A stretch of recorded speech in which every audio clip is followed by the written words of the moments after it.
రైతుల నుంచి భూముల్ని బలవంతంగా లాక్కోవద్దంటున్నారు వైసీపీ అధినేత జగన్. గుంటూరు జిల్లా తూళ్లూరులో పర్యటించిన ఆయన మల్కాపురంలో అగ్నికి ఆహుతైన పొలాల్ని పరిశీలించారు.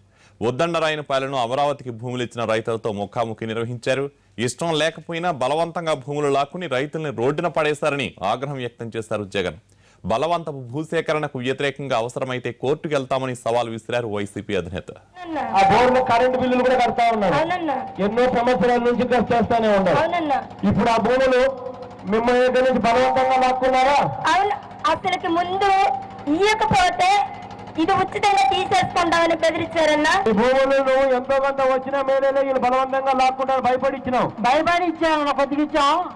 ఎవరికి ఇచ్చినావు? ఎవరికి నా కొద్దిగా అమ్ముకున్నావు. ఎవరు ఒకరు మీ వాళ్ళకేనా? మా బయట కమ్మి ఇల్లు కట్టాను. కట్టిన తర్వాత రాజేస్తానే బయటికి పని ఆచేసా.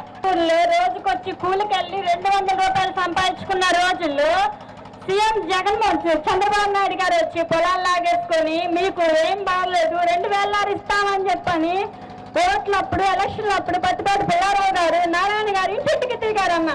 కానీ ఈ రోజుల్లో కనీసం పేదవాడు ఎలా ఉన్నాడు?